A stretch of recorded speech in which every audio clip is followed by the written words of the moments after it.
Welcome to Bahamarico. I am your host, Timmy. And I am Brian Fonseca, fighting daylight savings time I right hate it. now. I hate it. I can't stand this I hate shit. it. You know what I'm I hate it. saying? But we are here for a guest list episode Yeah, of like the if you Bahamarican just Boys. started watching us in 2022, you're not used to just us talking. You're like, okay, is this a surprise? Yes, no, it's just us. It's just us today. There's a reason for that, though. There's a few reasons for that. We're going to get into why later. And hopefully, we're not guest dependent in your Yeah, eyes and you're yeah, actually yeah. watching the show. You don't come here just to see who we have. You actually come to hear our opinions. Yeah, exactly. So we're here today. We have a lot on the docket, so to speak. But first, we have Miami Heat player grades, and we have the Miami Heat stuff. Then later on, we're gonna get into some of the stuff that we really want to get into, which is the Yeah, real reason why we don't have a guest today. But yeah. we're gonna The we're real reason why gonna we even have a show, to be honest. yeah, right. But we're gonna fulfill our Heat obligations first. So just before Brian, I actually went to the game. Went to the Heat and Suns game. So I Right? was Yeah. split. Like my team, the Heat lost, but the DeAndre Ayton had like a million points. So I mean, I guess I couldn't lose. It was good to see the guys in person. I was like about 5 months since I saw a game. It was it's pretty good. To see Depot. Yeah. You saw Depot's first Yeah, game, which we're gonna get to yeah. also. But first, we have Miami Heat player grades, and we have. Last time we did this. This was one of the first episodes This we was did. like I think I was like it was like our second episode. So that's early November. Yeah. 1 month into the season or something Right. So like we that. It was so we did very early. 1 month in. Now we're doing Yeah. 1 month left. Yes. So One with balance. 1 month left, and this is based off of we're doing the post All Star player grade. So this is based off of what we've seen from three guys in particular. We picked three, and you could probably figure out which ones since the All Star break. So this is not accounting for the entire season's body of work, just since the All Star break. So you're talking about basically, a few weeks worth of games, about 10 games or so. Right. So But 13, first, 13, 13 games left. I mean, thir- since post also. since All Star, 10 games they've played, Okay. Okay. Yeah. but 10 games. yeah, about 13 games left or so, and things like that. So right now we have three players that we're going to list. Who's the first one, David? I even forgot what I put in the rundown. Who was the first player that I have listed there?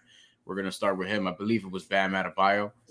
Yes, Bam Adebayo is the first person. So we're going to get Bam stats on the board in a second. But Bam Adebayo, since the All Star break, since 10 games, we've talked a lot about his aggression, which I think is important to note is not just in field goal attempts, it's Yeah. It doesn't also have to be in just attempting shots, but it could be going downhill, going towards the rim. right. Not just passing back out for a three, or just actually the intent, getting to the rim. That's what we want to see. And I mean, he did it. I'd like to say about 4 or 6 games before the All Star break, and I think I've seen it. Like I just was watching it. Like I just seen like I don't know if it's because has his win back. Right before the thumb injury, we said maybe he needs like a break. Like maybe he has the knee issue.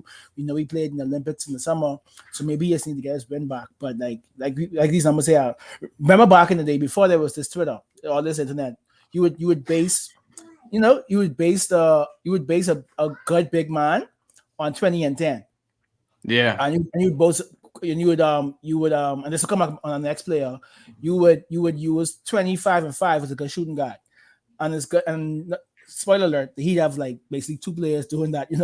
Yeah. But yeah, so 2010, 3 assists, and you said this early in the season. You didn't expect his assists to be this low, but I guess it's kind of expected when you get Larry, who's going to run the offense, who's been like just averaging like 10 assists here and there, like easily. You have one steal, one block, and 60%. And we said how his what it was, his 53% was actually low, and that's mind-boggling. That 53% from the field was low when you have players averaging 40% from the field. But yeah, like this is what I want to see. For me, this is an A+. This is what I want, not just the numbers, but the how he's getting numbers. It's 20 and 10 and 3, but it's actually closer to 21, 11 and 4 if you round, which is interesting too. The assists, I mean, I would expect them to be around there with Kyle there. It just tells you that, on the dribble handoffs, he's probably not just handing it off all the time and actually Yeah, getting the ball back sometimes and things of yeah, that nature too. Worth noting that he's played in this stretch 32 and a half minutes per game. That's significant because the next guy's actually played more considering his role. 13 and a half field goal attempts per game during that stretch. 6 free throw attempts per game, which is good. That's around what you want to see. I want to see that number between 5 and 7, so 6 right there, and eventually get between 6 and 8 or 7 and 8, I guess I would say. Only 2.3 turnovers in that stretch. Turnovers were becoming an issue at one point, if Right, you right. remember. But So it was the bad turnovers. It was the he always when he ran up, he wouldn't go strong enough, and he gets stripped a lot. yeah, So like I don't mind the turnovers when he's trying. Like I don't mind the creative turnovers, but the turnovers I hate, which he seems to have cut down, is the ones where he just like getting stripped easily by bigger players, smaller players. But since he's cut out of his diet. and speaking of bigger players, 3.3 fouls in those 10 games. It's the only thing that I circled that I was like, that's interesting. 4 plus fouls against Chicago, Milwaukee, Brooklyn, Philly, Houston, and Cleveland. So Which you kind of expect. You have Cleveland, who starts the biggest lineup in the league. You have Embiid, who's big. I think you called Giannis always gets in foul trouble. I don't really understand the foul trouble against the Bulls because Fucci is, he's big, but he doesn't play like a big man. But like in that stretch, you kind of expect the fouls because he's playing more minutes. He's actually guarding the big man. So I don't really mind that as a center. I mean, at least you're trying, you're not playing Matador defense. yeah, I think he's played very well. He's giving me exactly what I would want to see in terms of his development or whatever. You just want to see them go to him more late. That would be my only thing, right? Yeah, like because like last night, none of the starters, and if you're watching this is air Monday, Yeah. but so talk about Saturday night against the Wolves. He had zero. All the starters had zero field goals or attempts in the fourth quarter. Yeah. Mind you, Yeah. there's no Jimmy, so that doesn't count. But still, And I think that just going to him more late, playing through him more late, trusting him late. I want to see what you can do running an offense through him late, even with Jimmy and Tyler out there, because I feel like he can also activate those guys. So final grade for Bam Adebayo these last 10 games, I guess you would say. Timmy. yeah, I said A+. Like this is what I want to see. Like this is what I envision when I think of All-Star, potential DPOA, max player, A+. Yeah. I go A. I don't want to go A plus necessarily. Look, I'm the dude who almost like in high school I would never rate a girl a 10. You know what I'm saying? It was just super rare. All right, so I'm gonna give Bam an A here so far from what we've seen. Also, got to mention the defensive end, as Timmy noted, potential defensive player of the year. And the mods have come all the way down to where he's going to be in the mix so long as he remains healthy. Knock on wood for that. So Next player. I just wanted to ask you because you would know more about that side. What are affecting the odds? Is it the Twitter chatter? Is it people actually placing the bets? Like what's up with the drops? Combination of both, and also just Vegas just knows. Like, the motherfuckers just know. You know what I mean? Like they just be knowing. I think yesterday there was a game where over under like midway through was the Big East Championship. The game finished 54-48, which is 102. The over under was 101 and a half. I was like, this is ridiculous. How the fuck did they know this? Yeah. Every time. Vegas always knows. Next up, we have Tyler Hero.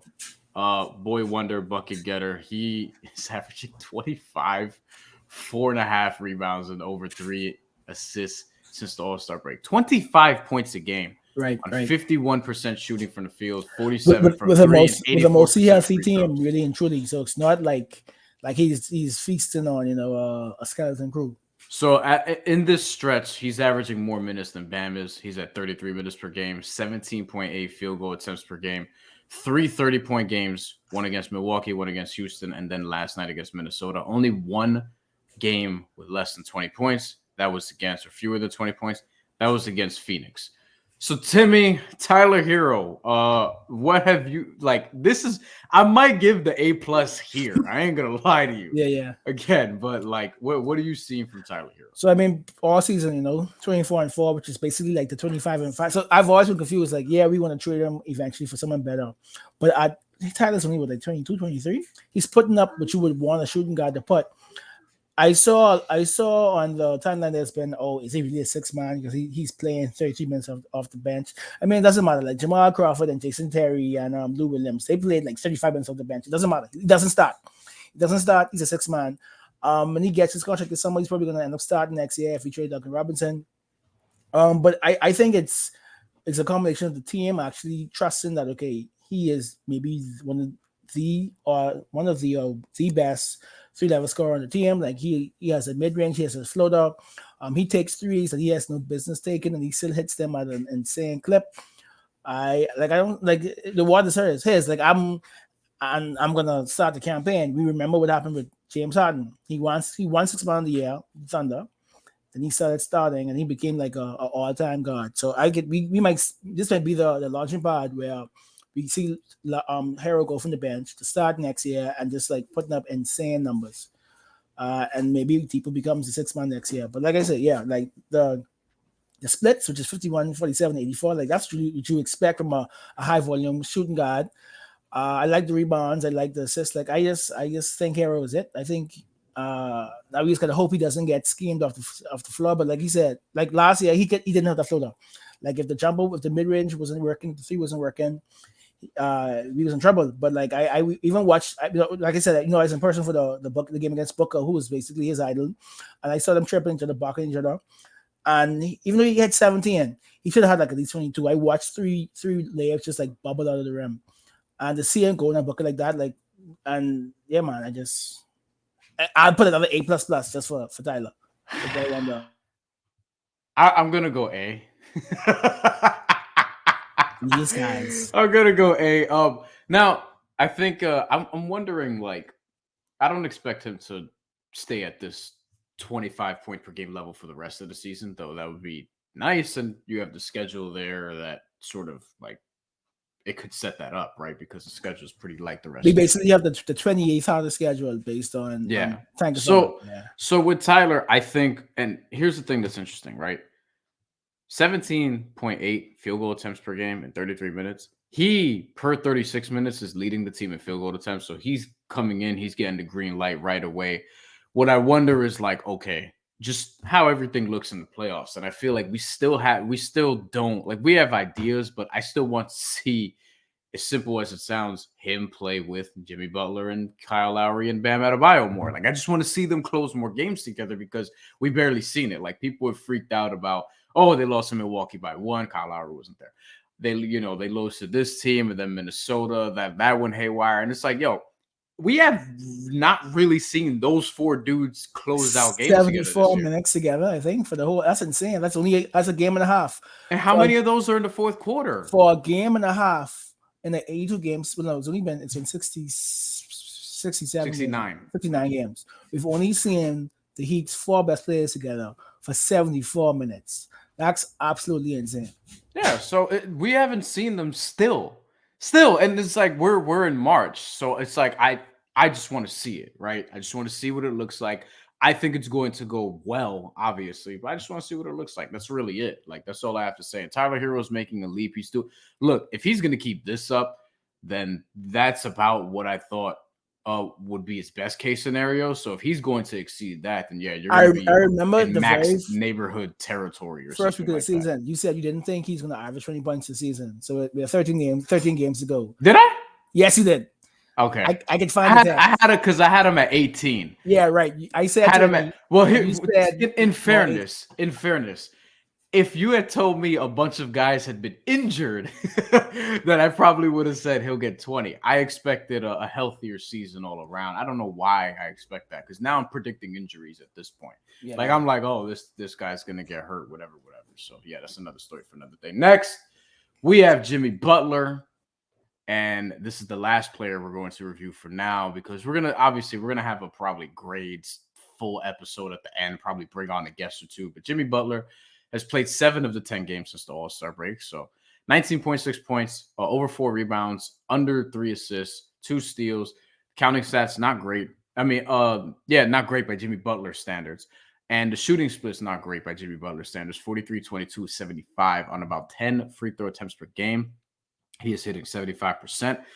His numbers are largely hurt by that Bucks game where he had 6 points and he shot like 13 or whatever percent from the field. He also had 15 against Chicago where he struggled from the field, but he was actually able to get to the line there. 21 plus all other games, the other 5 games, right?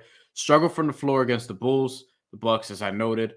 And against the Sixers, he also shot only 40%, but again, was very effective, got to the line, got to his spots, and has also, I think we're still like sort of sleeping on his defense, because the offensive issues, quote unquote issues, are like being magnified or whatever. He's still playing great defense and might make an all defensive team again which he's done like 4 or 5 times throughout his career already. As I mentioned, getting to the line 10 times a game, only 2 versus Milwaukee, and every other game 9+, which is interesting. So Timmy, Jimmy Butler.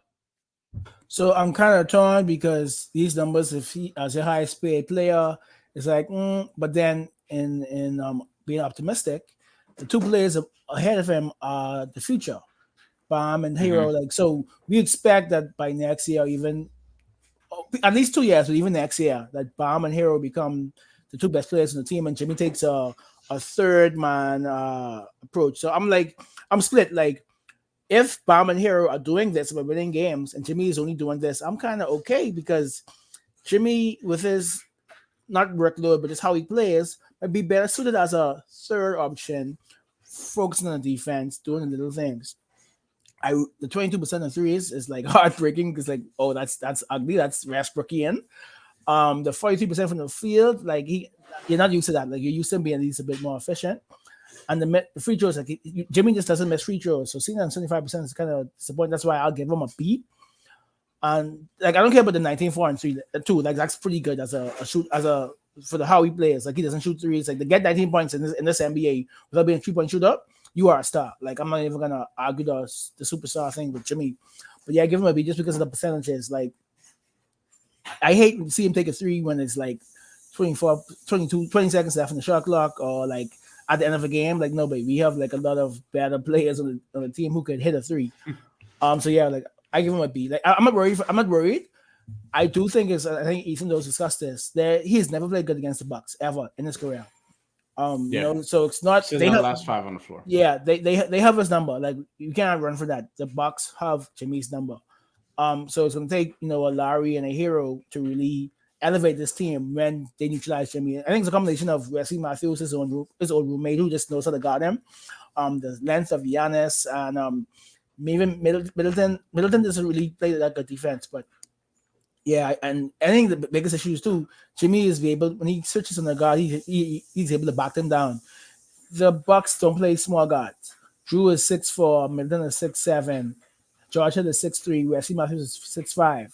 They don't even play George Hill right now. Right, because I think he's hurt, right? Yes, I actually didn't know. I thought he has a neck issue. He'll be back soon. Grayson Allen is like 6'5". So the Bucks don't play small. I don't want Jimmy Butler anywhere near Grayson Allen. Yeah, from Miami, because he's a step on the toe. He's a step on that toe again. But yeah, I think it's not rocket science why Jimmy struggles against the Bucks. They're just a big team. They're a very long team. Jimmy punishes smaller guards.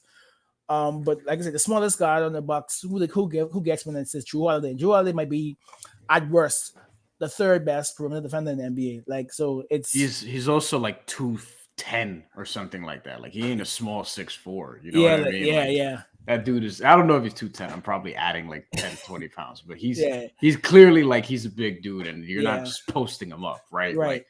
So yeah, they're not a great matchup for him. It's just a matter of like whether or not he can, get calls, but also just like actually get those angles where he can, like, it's not flopping around to get calls because he doesn't do that, but it's actually just drawing the contact. And the Bucks are smart to defend without fouling, and they're able to do that again because of their size and length. For me, I almost want to go incomplete, even though that's not a sexy answer, but for the purposes of this, I'm going to say C+, maybe a B- because the defense has been like quality, especially just like in terms of just playing safety. Like it's him and Ed Reed, you know what I'm saying? Like he's up there, right? And he's been doing a very good job of that for the most part. And again, he may get an all defensive team this year. He's missed 22 games this year, which is interesting. So you're talking about him playing 60 tops. Maybe if he plays every other game. Yeah. And he probably more so. It's probably going to be like 58, 59 or something like that. Yeah. So, and it's been, a lot of it hasn't been like super serious, which is good. A lot of it's been sort of like here and there, just a couple things have come up and nagging stuff that he had the rest for. The only extended absence was really in December, and they were playing well without him. And that was amid like every team was having, COVID stretch. So, I think that they're going to be all right. I think he's going to be fine. I think he's going to pick it up. And now, we're going to get on to some of the other guys that have come back, because I think this is important and this is related to this, right? And before you switch, just shout out to our producer. So Jimmy is at 84% career. So he's basically, 9% down from his career average, which is very unlike him. So we hope even if he gets back up to 80%, that's a bit better. Like that's 2 or 3 more points we win the game. Like for instance, the Bucks game, if he hit 2 more free throws, it might have been a winning game. Yeah, I think they're gonna get right though. I ain't worried about it. Some people think the sky is falling. I don't. Next we have the returns: Victor Oladipo, Markeith Morris. This is gonna be brief, because we haven't really seen much of them. But we talked last week with Brady Hawk on here about Victor Oladipo's pending return. Now that we've seen it, we saw some explosiveness. We saw some good things on defense. We've seen a little bit of shot making. We also saw some tentativeness. That's a word.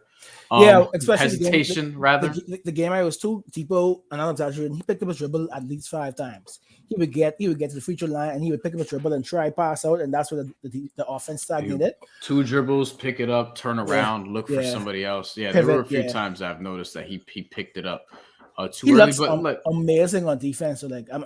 I don't mean just the on ball. I mean like the help defender. yeah, We always know that Depot was really good on defense, but it's filling in the gaps, which is what the team needs when you get to a playoff series and they're picking on a game because he's too short, or you're picking a hero because he lacks lateral speed. Depot, even if Depot when he plays those 5 minutes, and like I said, you don't want to play this Heat team with a lead when you have Larry, Depot, Jimmy, PJ, and Bam on the floor. That is literally hell. That is hell. You do not want to play this Heat team with those 5 on the floor. There is no bad defender in that lineup. he's So he's the type of guy that I think can win them a playoff game or two, because like just coming off the bench, giving them good like 20 minutes or so on both ends of the floor. But I think that people need to give him time, because we've already seen some people freak out about like, oh, he sucks now and this and that. And it's like, yo, he literally hasn't played since what, March? 11 months. He's been out for 11 months. Yeah. And Yeah. even when he played those last months, he was playing on one leg. He had the quad. But so this is really his first healthy season since 2019, since before COVID. Like, so you gotta give him some slack. But I liked what I saw from him. It's a mental thing too. Every day playing, going for the force because you don't want to tear the quad again. Yeah. Look, it's gonna come. Like I'm not worried. Like what you want is by playoff time to be able to go to him for 15 to 20 good minutes. Everything else is a bonus. The points, I think, almost don't matter. You just want those abilities. You just want the shot creation abilities. You want being able to pass, look for others, going towards the rim. Yeah. hit open threes in the corner, going towards the rim. Like you want him to be able to show all those Oladipo things, but you're not at the point where like you're relying on him to win a championship necessarily. That's not to say like, I mean, look, he can absolutely help them win a championship, right? Don't get it twisted. But it's not like if Victor Oladipo doesn't play at a certain level that they're fucked. It's not that dire, right? Like, so that's the point. Like, that's where you want to be at. And then with Markeith Morris, I mean, he just came back yesterday, which, look, I ain't gonna lie, kind of turned on the game because I saw the chats and I was like, wait, he's playing? And that because I was not on my phone yesterday. Games. He missed 58 games after Joker pushed out him in the back, and because of the previous spinal and neck injury, and we know that he handles these injuries, and you don't want to play a player and he dies in the car or something. He has an injury that affects his life, so they put it before the NBA, and the NBA cleared him. And if you go back to the 5 on the floor, they told you he's gonna be back from January. It took 3 months for the league to like clear him. I texted you, remember, during the game. I was like, this man looks eager. Oh shit, he's back. I was like, he's back. He looks eager. Like he got the ball. I saw him like he was really trying to get his. And one thing he does that no one else really on this team, no one on this team does is pick and pop. You saw that quick pick and pop on the right side. No one does that. Like when Bam pops, he pump fakes and drives to the rim, or he step back. But like you have and you know that Morris also hits those corner threes. He missed the corner threes last night, but like this is his first game in 4 months. He's been playing, and like I said, we don't know how bad the injury was. Like you need your back to play basketball. So, especially for someone who already had a neck injury 2 years ago. So yeah, I think, but I just think it's needed because Tucker looks dead. Like he has no lift. Yeah, he needs a break. Tucker's been shooting like 30% from 3 for this break. Deadman, I saw the game in person, like I said Tuesday. Deadman really did not leave the floor. And one thing that affected Deadman too in that Suns game was his timing is off. So he jumped too late or too early a lot of times. And last night I watched Deadman literally under the rim, didn't even jump to contest. He didn't even jump to rebound. The ball just fell in his hand. So I think Dedmon needs a break. I think Tucker needs a break. This is where you play Yurt. This is where you get Morris back in the rotation. Yes. Maybe Caleb. Yeah. These guys.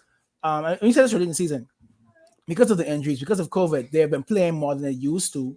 Not like they're being burnt out. Dedmon was good for us because he, after a year off, he had that burst of energy, but he no longer has that energy because he's been playing consistently higher than his minutes threshold. So I think Dedmon needs at least a week off, and he did have a foot injury after the All-Star break. Mm-hmm. So yeah, just and yeah, we want the team wants the first seed because you don't want to go through the gauntlet of Philly and KD and Giannis, but I think we are good enough to secure that first seed without running these players into the ground. PJ Tucker might have played the most minutes on this team so far this year. Total He is, minutes, right? Tucker has played, and he's the oldest player. He's the oldest player in the rotation. He's the oldest player in the rotation at 37, and he has played the most minutes of this entire team. He he definitely needs. This is where Markeith Morris is important, right? And even when he does play, we know he's playing through new injury, but he's Tucker. Like, he's that guy's built like a tank. He's not gonna take off two weeks unless you force him to. The thing to watch with Markeith Morris is interesting, though, is I want to see how he's used in the playoffs, because I do think now I understand why, because of the neck injury, you're going to hesitate to put him to play small ball 5. I would like to see him play small ball 5. I would like to see him play some small ball 5. It depends on the matchup, though, because I don't want to see it against Milwaukee. I would see it against Philly. Brooklyn. I would see it against Philadelphia, because DeAndre Jordan, I don't think has anything left. So the reason you sign a Keith is hold on. Chicago, Nikola Vucevic, behind him, I don't even know who their backup center was. Tony Bradley. He's playing for the Jazz. Yeah, he could play small ball. So basically anybody but Milwaukee, right? And I think that because Markeith Morris can add that dimension, it also means that you don't have to burn out PJ Tucker in the playoffs. If you can get 10 to 12 minutes out of Markeith Morris, there are going to be times where I'm going to be like, all right, you should put Markeith instead of Dwayne Dedmon here, depending on like what Dedmon gives you. You could also play them together, as we've seen. And I think that with Markeith Morris, like, he does give you that versatility where he can play the 4 or the 5. He's now the rebounding is going to be a question mark there. And I would like to see his rotations are not good on defense. I mean, he's a tough defender, like a one-on-one. He's strong. But if you're in the spoke system, sometimes you have a zone, sometimes you have all these other things. Morris isn't the best at that. Yeah, like for me, it kind of depends on who 1 through 4 is. If we're going to see him as some 5, and I do want to see like down this stretch, I do want to see Omer Yurtseven. I'm not at the point where I'm like play Yurt over Dedmon, but I know some people are going to get there. I just don't like defensively. I'm not at all. Yeah, I don't mind the last 2 weeks of the season. Like April, there was only about maybe 3 or 4 games in April. Personally, if we could run the gamut now, and we could get a good enough cushion on the 1 seed, I wouldn't play Dedmon or Tucker for the whole month of April. Those 2 weeks, because that you don't really play any good teams that month. I mean, I'll pull it up when you start talking. They do have one more road trip of 3 games, so there is that. Yeah, I think with Omer Yurtseven, like, I want to see him get some run this last stretch, just mainly to preserve some other guys and just to give them a break. He'll go in there, he'll get his 11 points and 8 rebounds in 15 minutes and look lost defensively, and everybody will be all good. Look, I love Yurt. I was the guy saying, like, because, I covered him at Georgetown. I was like, yo, this guy's going to be an NBA rotation player. And for most of the season, he was that. So there are 5 games in April: the Bulls, the Raptors, the Hornets, the Hawks, and the Magic. Bulls Raptors is back to back, right? That's a back to back, yeah. Of course. So Bulls, I take it back, because the Bulls are going to be fighting for home court. The Raptors are going to be fighting for the escape to play in. The Hornets are going to be fighting to move up in the play in, and the Hawks are going to what's the other Hawks are actually? Oh, and shout out to David. They're fighting for the play-in, though. They are fighting for the play. So David just said that's 4 games in 6 games. So maybe you rest after the Philly game, because that decides your season. That's those 4 games decide your seed. Give me Haywood Highsmith minutes, Spo. The Hawks are intense. I didn't realize the Hawks and the Hornets are the same exact record. That's crazy. They've been doing a square dance like for this, for most of the season now at this point. But let's get to And non-sports stuff. one more thing though, and Yeah, we've been talking about KD, right? But Trey Young is capable of also having a one game like nuclear game to make the playoffs. for sure. Yeah, How hilarious would it be if the Hawks beat the Cavs or the Raptors for the 8th seed? I want someone to beat the Nets. That's what I know, me too. Just, but just for honestly, entertainment purposes. I honestly I don't see, wish ill will on nobody. Well, I don't know about that, but just to see the timeline. Just remember that you live where the Brooklyn Nets play. So you say you want to leave the pitch. A lot of my neighbors don't know that because they don't really care about what's going on over there. But I just don't see the Cavs, the Raptors, the Hornets, or the Hawks beating KD in a one-game series. I just don't. Especially if Kyrie might be back. Look, you can have a bad game. You know what I'm saying? Like, just shit happens. Like, shit happens. But we'll see. Ultimately, that'll wrap up the Miami Heat portion of this. Now for the fun stuff. Now for the shit why you should be here. We're gonna get to non-sports stuff. Tana talk forward. We're not gonna spend too much time on this because the Butcher coming, nigga. The real shit that I want to get to is next. Benny the Butcher dropped Tana Talk 4 mixtape. You gotta say the Butcher. You gotta say Benny the Butcher. I was waiting for this for Tana Talk 4, and I must say I was underwhelmed. I was whelmed. I was underwhelmed. I wasn't underwhelmed. I was just whelmed. So I'm happy he dropped the single with J. Cole first, Johnny P's Caddy, but I got like blasted on Twitter for this. I still think that's the best song on the album. This is really album, this is a tape. I still think it's the best song on the tape. Yeah. It gets convoluted nowadays, but yeah. I think it has the most. This is not an album to me. It's a tape. Yeah, it's a tape. I think the whole Tana Talk series is just tapes. I like that. I mean, I don't like it better than Burden of Proof. I don't like it better than the Plugs I Met 1 or 2. So like like when I take a Benny, this is gonna be like maybe the 4th project I actually play. Like, I'm definitely gonna play Burden of Proof first and the Plugs I Met. But it's still a good year for Coke Rap. Benny came with the gates first. We still have Pusha T to come. He's afraid to come. But it's okay. I'm playing Tana Talk 3 first. Also, yeah, I would play Tana Talk 3 before I play this. To be honest, but I really like the Cole song. Like I think Cole took off. Like he said, I would go to hell if I had to give Jesus a feature. Like J. Cole took off on Tana Talk.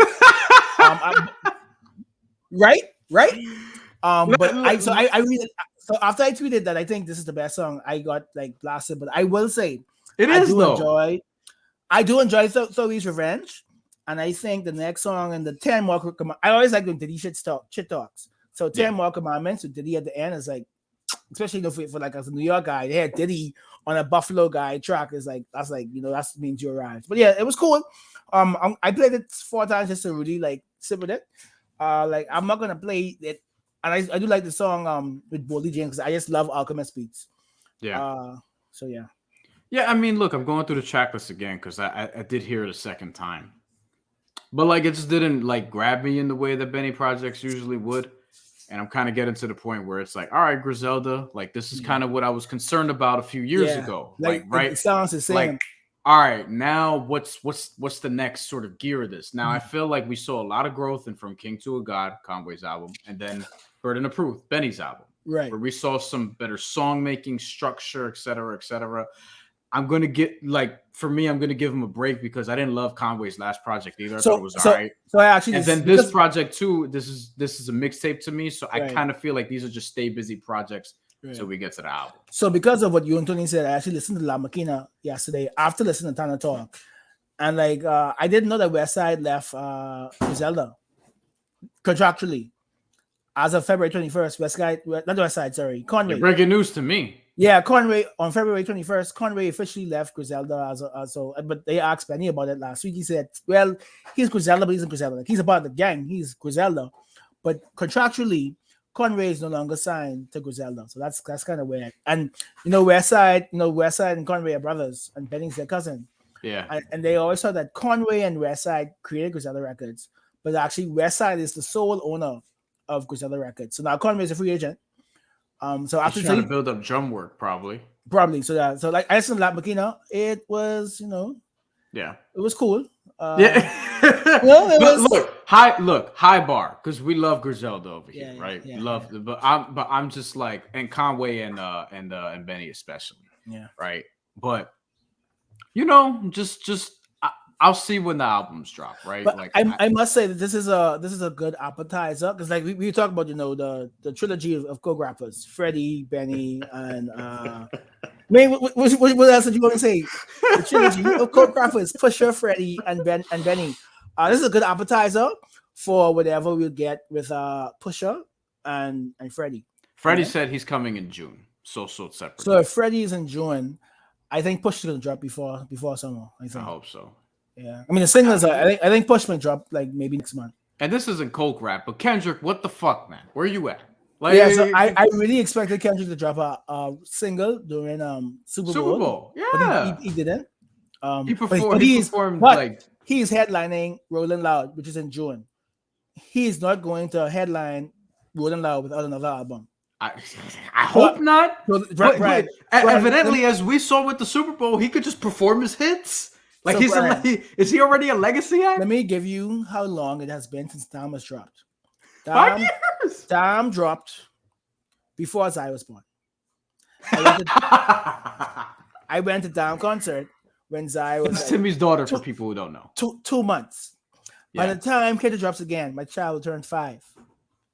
And I understand Kendrick had the child, and he did the Black Panther soundtrack, and he's leaving TDE, and he started PG Lane with his cousin Baby Kim. But motherfuck, J Cole, J Cole has dropped 3 projects since Damn. Drake has dropped like 4 projects since Damn. I Damn, you know? I was 11 months out of college when Dan came out. Wow, Yeah. wow. And I'm 2 years away from 30, baby. You know what I'm Yeah. saying? Like, And it's that's reaching weird to that say point still. where it's been 5 years. I don't think nothing could ever reach like that. It's not going to hit our expectations. Like it's impossible for us to be like, okay, this album took. And I think it's unfair. We do the artists like you took 5 years. This would be the greatest thing ever. But really and truly, the album only took like maybe an hour to make. I mean, a year to make. Sorry. So it's not like he's been working on this one project for 5 years. So For we some can't. for some optimism though, I was waiting for a Nas project for a long time. Well, okay, Afterlife is good, right? fair, Hold fair. on. You see where I'm going with this. And then he didn't come out with his next like real album until The Kanye shit. real album until until King's Disease 1, and 8 years later, and this motherfucker's been spazzing ever since. Fair. King's Disease 2 came out the year after, and then Magic. You're the EP. ignoring the album he did with Kanye. I don't You know can't what you're rewrite talking history, about. Brian. I don't know what You you're can't rewrite talking history. about. You did a whole shitty album with Kanye. You have to acknowledge it. Just acknowledge it, Brian. All right, we got to get to our next topic before the show ends. This is the one we're really excited about, baby. Top Boy is back on Friday. My thing in it. If you tweet spoilers, I'm going to drive to your crib and fuck you up, all right? If anybody tweets any spoilers at me, I don't want to hear shit, all right? Top Boy is Friday. I'm watching that next weekend for sure. Maybe the whole shit, I don't know. Hopefully not. I want to like sort of enjoy it and things of that nature. And then with the NCAA tournament going on, I don't know if I have time to get to it all in one weekend. But I'm absolutely going to start this when it drops on Friday, because Fridays tend to be a little more freer for your boy Timmy. I'm going to surprise. I'm going to surprise you here in a hit second. you with the UK lingo. Yeah, I be texting people that shit sometimes because of Top Boy. If we look at me and Brian's shot, he's like, we gotta go to the ends, bro. I throw a in it every now. In it is my favorite. In it is my favorite. And it is the best part of the I must say. For those of you who haven't watched Top Boy, we gotta go watch Top Boy Summer House first. That's when BBC produced it. That kind of gives you the backstory on Duchesne and Sully and those. Tell the people what it's about so that they know, because I don't know if everybody who watches. So basically, Top Boy is just, and you're always watching. You always talk about narcos. You talk about the drug dealer in Hackney. It's called. It's a little the slum in London called Hackney. Mm-hmm. And I really fucks with the lingo.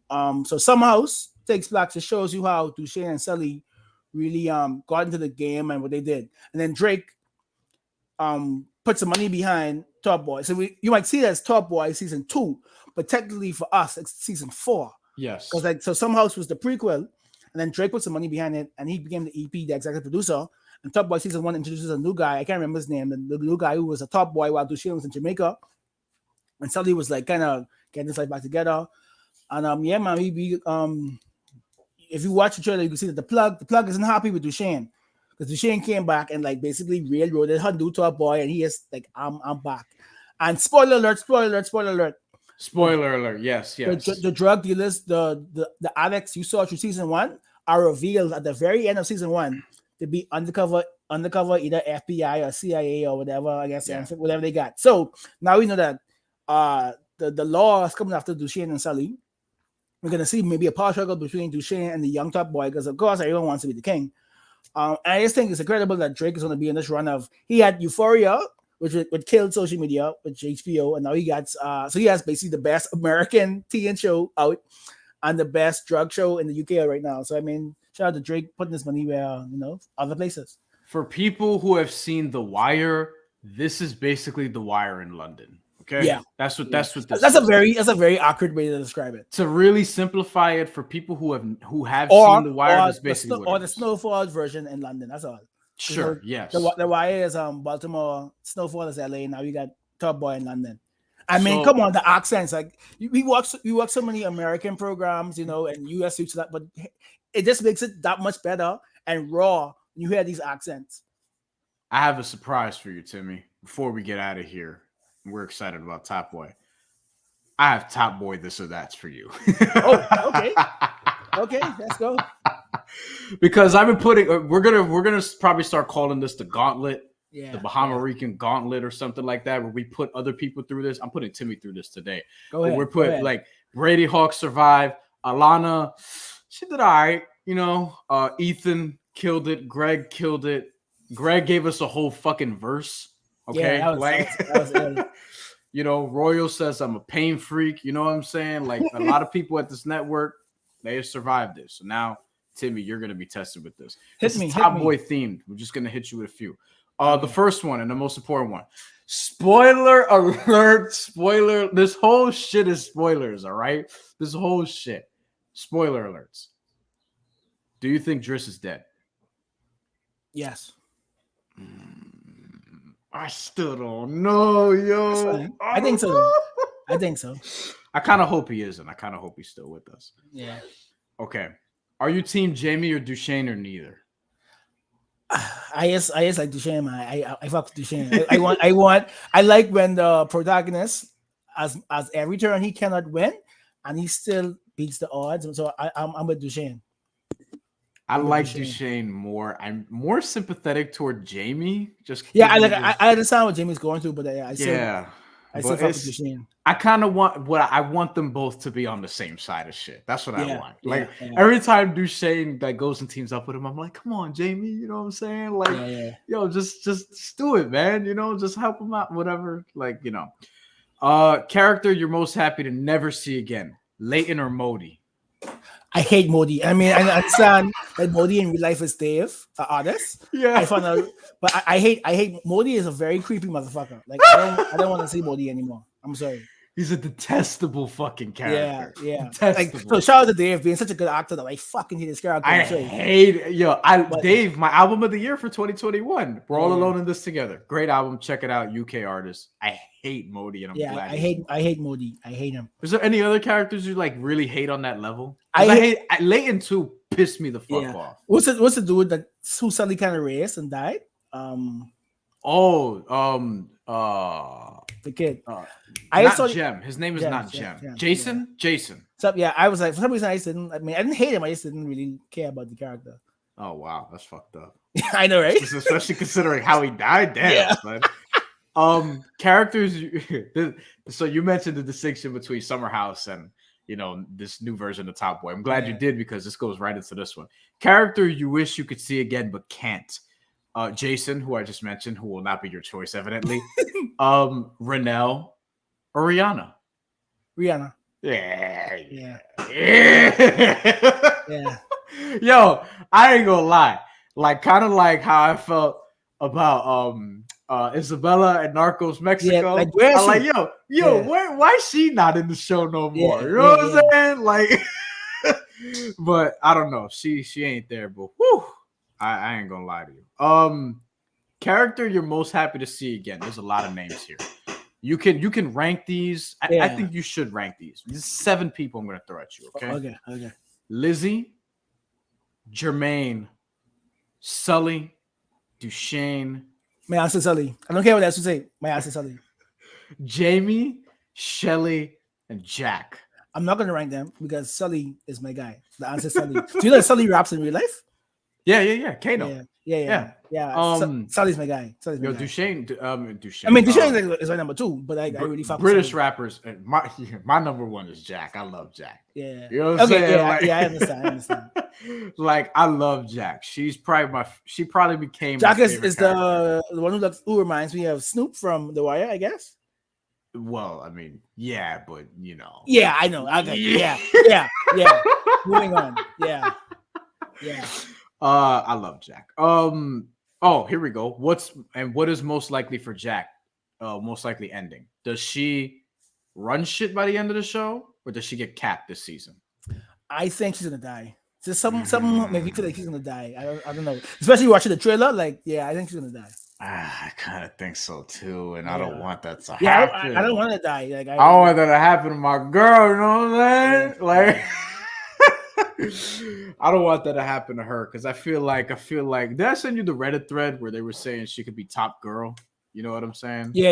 You did. Yeah. So I think this should be interesting. But look, I'm very excited for Top Boy. We're gonna leave it there for now. We will absolutely. Yeah, have we won't do it next weekend. We'll let our weekend sit first. We'll do it at Top Boy. We'll probably do it live. We'll probably do it a live. You know what? I was just thinking that we should probably do it like that. Maybe find a couple other guests who've watched the show. We could do a live thing, like not on a specific day or whatever. We'll plan it out. Maybe at the end of the month or early April or something like that. Let's give us some time, digest it, et cetera, et cetera. But we're looking forward to that. The Heat have an important stretch coming up, but look, don't panic. If you find yourself getting emotionally like fucked up because of Heat, just get a hobby. You know what I'm saying? Read a book, watch some March Madness, play a video game, watch porn, eat barbecue sauce, do something. You know what I'm saying? Like just do something. All right. It's going to be fine. It's going to be all right. You know. And that's all we have. Timmy, take us home. So this is Bahamarico, and you know, it's a mad thing, bruv. And